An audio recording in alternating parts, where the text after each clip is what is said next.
જો તમારા two વ્હીલરમાં puncture પડી જાય અને નજીકમાં ક્યાંય ગેરેજ ન હોય તો ચિંતા કરવાની જરૂર નથી, કેમ કે આ નાનકડું હોમમેડ ઇનોવેશન તમને રાહત આપશે. એક યુવક બાઇક પંચર પડ્યા બાદ તેનું ડેમોન્સ્ટ્રેશન કરી રહ્યો છે.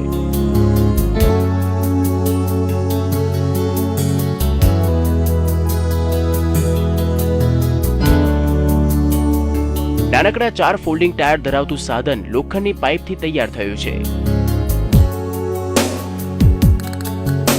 તમે પણ પંચર પડેલા ટાયરની નીચે 4 ફોલ્ડિંગ ટાયર ફિટ કરી શકો છો. આ નાનકડું સાધન ટુ વ્હીલર નીચે રાખી આરામથી ગેરેજ સુધી પહોંચી શકો છો.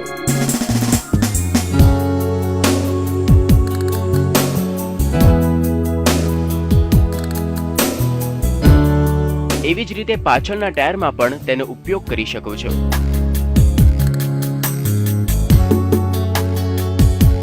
Team gazettes, દિવ્યભાસ્કર.com